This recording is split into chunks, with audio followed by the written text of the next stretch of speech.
gravar no computador. Vou comprar. Vamos ver, Chamita. Namaskar.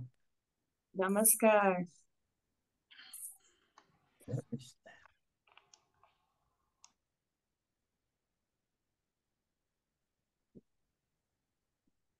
O único ser supremo do universo está brincando com suas inúmeras crianças, mantendo-se junto a elas. Esse jogo, Lila, pode parecer doloroso para alguns e prazeroso para outros. É um Acho que grande teatro. a gente leu esse no encontro passado. Ah, é? É, no Sim, Teatro Cósmico. exatamente o mesmo. E abriu. Vamos sortear outro. Vamos outro, então.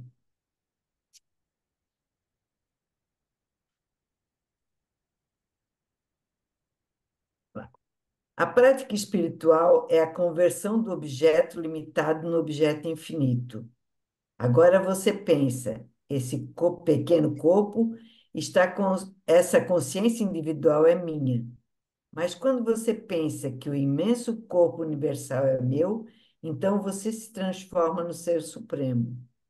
Quando você considera que seu corpo e sua mente individual são seus, você conhece todos os segredos desse corpo e dessa mente individual. Mas quando esse vasto cosmo se torna o seu objeto, você conhecerá tudo deste cosmo. Você conhecerá tudo desse espaço infinito. Logo, a sua prática espiritual é a prática da conversão do pequeno no grande. Esse processo de conversão transforma uma pessoa em um ser universal. A própria existência do indivíduo vai além das dimensões do tempo, lugar e pessoa. Nesse momento, você se torna onipotente e também onisciente. Você conhece tudo, sem precisar recorrer a qualquer livro. Quando o indivíduo quer adquirir qualquer conhecimento, ele deve passar por experiências práticas, ler livros, etc. Para ele, são tantas as preocupações e ansiedades, tanto otimismo e pessimismo, tantos choques e coesões, mas no caso do Supremo, não há nenhum complexo, não há otimismo nem pessimismo. Não há essa questão de choques e coesões, porque no caso do cósmico, tudo é interno, nada é externo. Tudo está dentro e nada está fora. O universo inteiro está ao alcance da sua mente. Então, não há uma segunda entidade, nenhum segundo indivíduo. Logo, a questão relativa aos choques não surge. Se você quer alcançar a paz, o que deve fazer? Deve converter sua pequena objetividade na objetividade infinita. Não há alternativa a isso. Simplesmente pregar os evangelhos da paz não lhe dará paz alguma. Você tem que transmutar o pequeno em grande. A prática espiritual é a prática de aumentar a amplitude de sua dimensão psíquica. Quando essa dimensão se torna cada vez maior, o alcance da mente é maior. E quando, desse modo, a dimensão se torna infinita, o aspirante torna-se um com o Supremo. Essa transformação em que você se torna um com o Supremo, a união suprema, é chamada de salvação ou emancipação, liberação permanente. Todo e qualquer aspirante espiritual deve saber disso e atingir a liberação. Babá em Fez. Namaskar.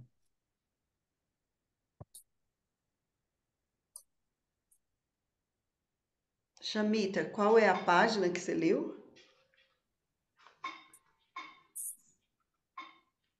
Prática Espiritual, página 41.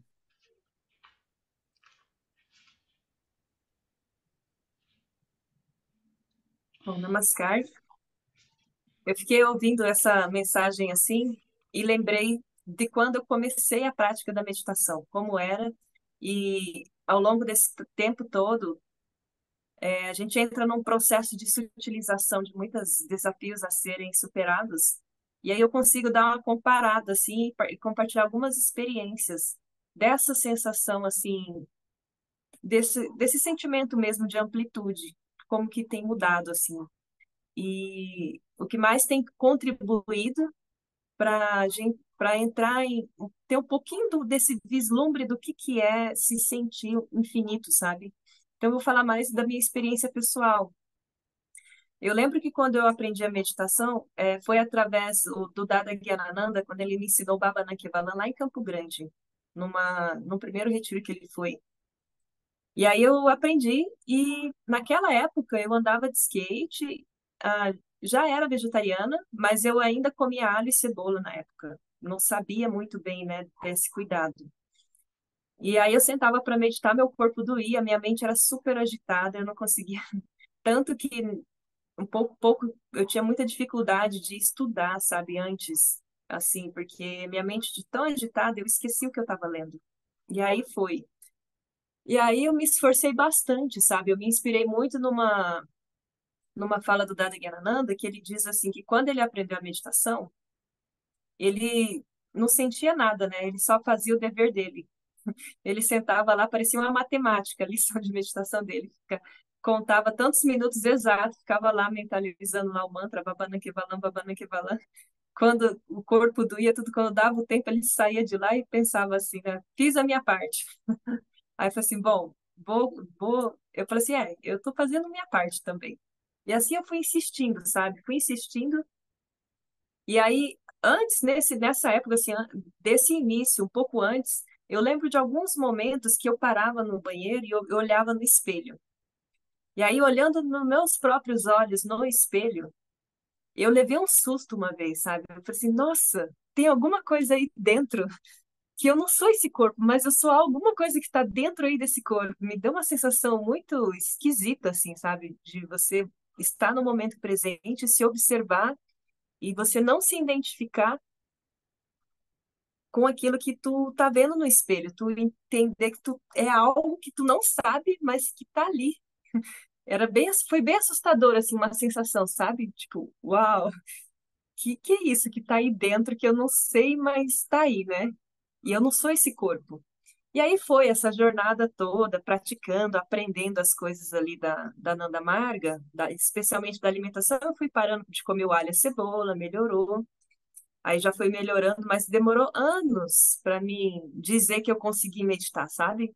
Tanto que quando eu aprendi a terceira lição de meditação, eu aprendi alguns meses quando eu estava no LFT, ou seja, no segundo ano após eu estar na Nanda Marga, eu já fui fazer LFT, e lá que eu aprendi a terceira, e demorou quase um ano para me conseguir memorizar a terceira lição, porque eu não conseguia focar minha mente para memorizar nada, entendeu? Não sei como, era tanta coisa, assim, que eu demorei quase um ano para memorizar isso, e eu só fui memorizar a terceira lição, que são vários mantras, sabe, de acordo com os chakras. Eu só fui memorizar quando eu entrei no centro de treinamento para monge, acredita numa coisa dessa? Aí lá, em uma semana, eu memorizei. Inacreditável. Eu memorizei em uma semana porque eu não tinha outra coisa para fazer a não ser estudar aquilo e memorizar aquilo. Eu não tinha nenhuma distração, não tinha internet, não tinha ir na casa de amigo, ir na casa de familiares, não tinha nada. Era as 24 horas meditando, fazendo yoga, estudando, sem ir para lugar nenhum, sem falar com ninguém, só com a minha treinadora ainda em inglês. E olhe lá, porque a gente usava o Google Tradutor. Então, aí nisso, assim, e nesse momento que eu entrei no centro de treinamento, eu passei por um detox muito grande de alimentação também. Porque como era tudo muito restrito, né, eu não tinha essa regalia de, eu vou pegar o meu dinheiro, vou lá no mercado, vou comprar o que eu quiser, vou comer o que eu quiser na hora que eu quiser. Não existia isso lá. Então foi um detox muito grande e demorou uns 6 meses para mim sutilizar a minha mente. Então, só quando eu entrei lá que eu percebi, depois, hoje eu consigo falar isso, mas no momento não conseguia perceber o quanto eu estava intoxicada pelos vícios de comer doce, bolacha, chocolate, tudo assim, sabe? Então, por conta desse detox, eu consegui ter mais foco na mente e consegui me concentrar, e aí que foi que eu aprendi a lição e fui conseguindo a, a fazer os estudos, né? Aprender o inglês primeiro, esse era o primeiro passo. Aí eu fui aprendendo, estudando e tal. E aí esse processo de lapidação, acho que isso já era o quarto ano, terceiro ou quarto ano de Ananda Margs. Recording in progress. Recording in progress. Recording in progress. Recording in progress. Recording in progress. Recording in progress. Agora que voltou meu computador. Enfim, já era o terceiro ou quarto ano de Ananda Marga já. Aí, quando eu estava lá, passou um ano no centro de treinamento. No último ano, em 2017, eu consegui aprender a. Aprendi a quarta, quinta e a sexta lição, mas assim, de espaçado, sabe? Quando eu aprendi a sexta lição, que eu senti que eu meditei. Eu falei, assim, nossa, eu consegui meditar. Porque lá no centro de treinamento, uma das coisas mais importantes que a gente aprende é pôr em prática os princípios yamas e niyamas. Então fica muito nítido, assim, quando você viola um princípio daquele, como a nossa mente fica agitada e difícil de mergulhar mesmo na essência da meditação. E aí como eu tinha recém-vindo do mundo, nossa, minha mente era muito doida, eu observava vários padrões na mente. E aí eu fui nesse processo, né? Observando e mudando, observando e mudando. E dentro disso, quando eu fui lá e aprendi a última lição que eu sentei para meditar, eu só aprendi porque eu realmente consegui ficar muito atenta aos princípios dos yamas e niyamas, né? E com muita sinceridade, se esforçando para pôr em prática. E aí que eu senti que a minha mente realmente meio que fluiu, sabe, na meditação, deu aquele foco assim. Aí eu falei assim, nossa, só agora que eu vou meditar, depois de tantos anos de batalha, sabe? Eu falei assim, nossa, ainda bem. E aí eu fiquei muito feliz, porque eu estava numa formação, né, para ensinar as pessoas a meditarem. E aí essas pequenas experiências continuaram, né? Aí veio Eu lembro de um episódio, agora eu vou dar um salto, assim, né? Aí quando eu saí de lá, e depois de uns 2 anos, um ano trabalhando no Brasil, eu fui para Santa Maria. Aí veio a questão do Kirtan, uma experiência com Kirtan. Eu sempre compus o Kirtan e tal. E aí, um dia eu estava lá em Itara, no Yoga das Irmãs de manhã, e até comentei com a Krishna Priya esse dia. Toquei um Kirtan lá. E de repente, quando eu toquei esse Kirtan, né, ao vivo assim, eu senti que como se eu fechasse os olhos, é como se eu estivesse cantando, só que a minha voz eu ouvia como se estivesse num alto-falante, assim, vibrando em todas as direções, como se eu estivesse no universo, sabe? Assim, nossa, parece que eu tô cantando num alto-falante, com microfone, assim, né? E isso tá ecoando muito longe. E não era, e aí eu cantava assim, aí eu até abri o olho para ver assim, e quando eu abri o olho eu voltava ao normal um pouquinho, mas quando eu fechava os olhos eu sentia que a voz ia pro além, ia no além, não ia só naquele pequeno espaço físico. Eu tive essa sensação e eu comentei com todo mundo no Yoga das Irmãs, né? Falei, nossa, que sensação boa. A sensação de é, que a gente está naquela dimensão ao mesmo tempo que está aqui, entende? E, E aí teve mais experiências que eu queria falar, que eu até lembrei agora e tá me fugindo da mente. Ah, uma outra, mais recente, uma experiência mais recente. Aí fui, né, toda essa jornada. Aí o fato de eu sair do Brasil, vir para cá, para Filipinas, mexe bastante com os sanskaras nossos, sabe? É como se eu tirasse uma grande bagagem que eu carregava, assim, de laços com a família, sabe? Laços com a cultura, com a localidade, com tudo que eu projetei aí. Então, eu rompi com tudo e fiquei assim, sabe, entregue. E isso traz uma leveza na prática espiritual bem, bem nítida, assim. E aí, um dia eu estava aqui, né? Aí, como eu estou aqui sozinha, sem tudo é muito novo, cara, eu me agarrei ao extremo nas minhas práticas. O Baba, ele fala assim, se você quer ser um fanático, seja um fanático pelos 16 pontos. seja um fanático pela consciência suprema, né? De você querer alcançar ela. Esse fanatismo é ótimo, né? Os fanatismos dos 16 pontos é você pôr em prática todos aqueles ensinamentos, né? De que ele deixou ali para a gente se autorrealizar. Tanto que foi meu primeiro livrinho que eu comprei da Nanda Marga. Foi meu primeiro livro, porque eu achei tão. Eu li o nome assim, 16 pontos para autorrealização. E um livro fininho, eu falei, mas como assim? Tão fininho, o segredo deve estar aqui dentro. Deve ser muito fácil. Aí eu comprei e comecei a praticar, sabe? E aí foi por isso que eu vim parar tão rápido, em pouco tempo, tão rápido eu vim parar aqui. E aí tá, aí um dia eu sentei aqui e fui tomar uma água, assim, do nada. A gente nem, o Baba ele fala assim, a borboleta, o casulo nem se dá conta que virou uma borboleta, e é real. Aí do nada, assim, eu tava bebendo água, e eu fechei os olhos para tomar água. Cara, eu senti que quando eu tomava água, a água não ia para um lugar específico do meu corpo. Era como se eu jogasse ela num vazio, assim, no universo, entendeu? Tipo, eu tô engolindo no universo. Eu assim, gente, que sensação diferente isso, né? Eu não tô, não é meu corpo que tá bebendo água. A água tá entrando aqui, mas ela não tem, ela tá indo assim, não tem um limite, não sei para onde. Ah, uma sensação mais ou menos assim, tentando traduzir, sabe? Aí eu falei assim, cara, realmente a gente é infinito. Aí eu peguei e fechei os olhos, né, segurando o copo, e eu pensei, eu não senti assim, eu não senti que minha mão estava ali, né, mas que era como se fosse um copo, o copo estava ali, mas flutuando e bebia aquela água assim, e aquela água entrava e ia para o universo inteiro, assim, nossa, então quer dizer que sensação, a gente realmente não é um corpo físico, né?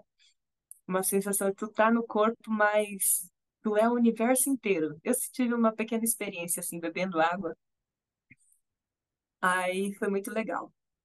E aí é sempre isso, sabe? Eu tento lembrar dessas sensações e na prática da meditação tentar se conectar com isso de novo. De realmente, uma coisa que eu realizei é isso. A meditação ela não é uma técnica para você chegar a algum lugar. Ela já é a experiência daquilo. Ela é a própria experiência daquilo. Né? Então, quando a gente fecha os olhos e imagina que está lá, né, tipo, num lugar sentada meditando, não é que tu tá imaginando, aquilo realmente está acontecendo naquela dimensão, é real. E uma coisa que eu nunca esqueço, que o Dada Yanananda me deu um conselho lá no início. Ele fala assim, ele falou para mim, bem no meu início, lá é quando eu aprendi a meditar. Ele falou assim, querida, quando você sentar para meditar, você senta para se iluminar, não para meditar. Você senta para se iluminar. Aí eu, uau, aquilo entrou em mim, então, e, e é isso, sabe? Cada meditação nossa é uma oportunidade da gente se iluminar. Cada respiração, na verdade, né? E a gente tem que buscar realmente tirar um pouco essa racionalidade de que é uma técnica e que é um mantra que tem que seguir esse passo a passo e colocar mais a nosso instinto de sentir, de intuição mesmo, de cocriação, tá? Então você senta ali, você está cocriando, tu não está mentalizando ou seguindo uma técnica apenas, entendeu? Com a tua mente. Tu é tudo aquilo mesmo, é real, tá acontecendo no plano espiritual. Então isso faz total diferença. Aí, claro, e eu sempre assim, eu lembro de uma coisa que fez muita diferença. Eu achava que eu não tinha devoção nenhuma no início. A gente, com a mente racional que nós temos, a gente acha que nós não temos a devoção, mas ela existe. É que a nossa racionalidade, ela é tão presente o tempo todo, né? Por conta dessa aquisição de conhecimento, né? Tipo, a gente pega um conhecimento da técnica, senta lá para meditar e fala assim, será que estou fazendo certo? Lá, lá, lá. Mas quando o Baba fala que na nossa essência a gente veio de uma consciência completamente amorosa, que a nossa essência é a consciência cósmica, que é puro amor, isso é total verdade, é total realidade, sabe? Só que a gente não consegue sentir isso. Então, o que eu faço, né? Eu sempre peço para Baba, falo, Baba, eu quero sentir mais amor, me ajuda a sentir mais amor. Se isso vai ajudar eu no serviço para, né, para ti, para consciência suprema, então eu acho que o que falta é sentir mais amor. Então, tipo, eu peço, embora eu sei que existe, mas mesmo assim eu peço. E eu não sei, eu acho que funciona, sabe? O Baba ele vai dando umas contas gotas assim, ele vai de conta gota enchendo o nosso frasquinho, né, de mais amor, assim, mais amor. Só que a gente só vai conseguir sentir esse amor se a gente realmente se esforça para ficar o mais purinho possível. O mais purinho na dieta, né, nas intenções, no contato com as pessoas, tudo, assim, a gente vai ficando, se a gente se esforça para ficar bem purinho, bem sincero, assim, aí a gente consegue sentir mais esse amor. É incrível, é bem sutil, assim, é bem sutil. Aí eu vou contar uma queda que eu tive ontem. É porque às vezes eu fico muito nesse universo, né, da prática, assim, muito focada. E quando eu saio lá fora, entro em contato com as pessoas, às vezes eu admiro as pessoas. Eu falo, nossa, como as pessoas são lindas, né? Como as pessoas são lindas. Aí dá uma admiração, assim, pelas pessoas.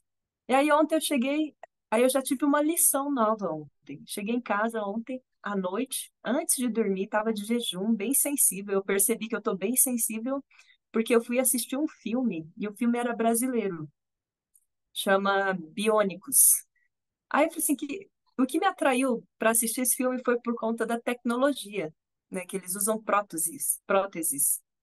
E as próteses, elas são conectada com o sistema nervoso através de um chip que é implantado aqui hum, no cérebro. Aí eu falei assim, nossa, que loucura é essa? Daí realmente essa tecnologia já deve estar aí. Aí eu quis assistir o tal do filme. Aí quando eu vi que o filme era brasileiro, aí que eu me empolguei para assistir tudo o filme, né? Só que o filme é muito violento, muito violento. E no meio pro final do filme, algumas cenas eu percebi meu coração, assim, ó, tu, tu, tu, tu, tu. Aí eu, gente, é só um filme, calma, respira. Mas as cenas são fortes, sabe? Porque eu entro no filme. Aí eu percebi assim, nossa, eu tô sensível, não dá mais para assistir nem filme de violência mais. Porque às vezes eu assistia, né? Dava para aguentar umas coisas. Mas agora eu percebi, não, mas por que que eu vou. Se eu tô curtindo a sutileza, né? Agora que eu entendi que se eu assistir um simples filme que tem cenas violentas de atropelamento, de disso e daquilo, e, cara, eu sonhei, no meu sonho eu sonhei com algumas coisas do filme, sabe, até. E aí eu entendi, assim, nossa, agora realmente tem que filtrar o que que eu vou assistir, não dá mais para assistir qualquer filme. Porque a gente realmente nem percebe que a gente está sutilizando, né? E aí eu percebi nesse filme isso, assim, que tipo, é uma poluição para o meu campo energético, meu campo mental, porque puxa para baixo demais. Então, a gente tem que estar atento a isso, né? E meditando regularmente que a gente vai conseguindo se liberar de alguns desejos. Por exemplo, eu quis ver um filme e foi bom porque eu tive esse aprendizado. Se eu não visse, se eu não olhasse o filme, eu ia estar de boa, eu ia estar vibrando lá em cima ainda, né, de boa. Mas eu tive uma pequena queda e percebendo, tendo esse aprendizado, hoje eu já me levantei de novo. Não vou assistir filme mais violento à noite, principalmente filme brasileiro, que é muito violento. Aí eu fiquei pensando hoje, tomando banho, eu falei assim, Baba, por que que as pessoas só criam filmes assim, né? Sempre tem essa violência, sempre tem isso, tem essa coisa, né? No final o filme terminava bom, mas era um bom assim que, tipo, 1 minuto do filme era bom, o final. O resto do filme inteiro é uma tragédia. Eu falei assim, meu Deus do céu, que tortura. Aí você, por isso que o Baba ele fala assim, no neo-humanismo, os artistas têm que fazer práticas espirituais para eles criarem conteúdos que elevam a consciência coletiva, que eleva a consciência coletiva em direção ao movimento de sutileza, de espiritualidade. E aí você olha hoje, nesse mercado todo, né, da arte que virou, tudo puxa para baixo, tudo é muito violento, e quanto mais violento, mais dá dinheiro, sabe? Mais as pessoas olham. Um absurdo, assim. Então eu aceito dicas de filmes sutis, hein? Quero, quero achar alguma outra plataforma que tem filmes sutis, porque esse Netflix, vou te contar, é difícil, hein? É difícil achar alguma coisa ali. Talvez alguns documentários. Mas é isso, essa é a minha partilha de hoje, né? Parece que está muito longe da gente sentir isso, mas não está muito longe. É realmente a gente tomar. Eu percebi assim, se eu conseguisse tomar essas decisões de mais cedo, de me liberar dos doces, sabe, de olhar essas coisas, de filmes violentos, ou de ir em lugares, porque a gente vai em lugares, né? E também intensificado antes a minha prática e tudo, eu acho que eu me sentiria bem mais rápido, sabe? Mas tudo tem tempo certo. Então foi todo um processo, um conjunto todo, que aí eu sinto que agora que eu tô começando a entender na prática o que é essas coisas que o Baba fala tanto, sabe? Né? Do plano assim, nossa, e eu quero mais, sabe? Quanto mais pouquinho cada pouquinho que a gente aprende, parece que desperta uma chama para a gente querer ir mais nessa direção. Fala assim, puxa, eu sempre lembro uma coisa que me motiva muito. O Baba me fala assim, se o aspirante espiritual praticar com muita sinceridade todas as, todas as disciplinas, né, com devoção, é garantido que ele alcança essa autorrealização nessa existência, na mesma única vida. Aí eu lembro também que ele iniciou aquele bandido que virou um santo que se iluminou, tal do Kalikananda, né? Aí eu falei assim, por que que não eu? É isso que Pablo, eu quero chegar, eu quero você junto, né? E, e aí é isso que motiva, sabe? Porque parece que tá tão próximo, mas parece que tem um jogo assim, né? É uma brincadeira cósmica mesmo do Baba. Que ele quer ver o quanto você se esforça. Aí quando você dá um passo para frente, ele dá mais um passinho para você evoluir um pouco mais. Você vai, ele vai indo. Você vai, ele vai indo. Aí você vai evoluindo. Ele vem pertinho para te atrair e sai assim, ó, danado, né? Então a gente não pode, a gente tem que cuidar muito para não receber a influência do mundo externo, das pessoas, dos familiares, né?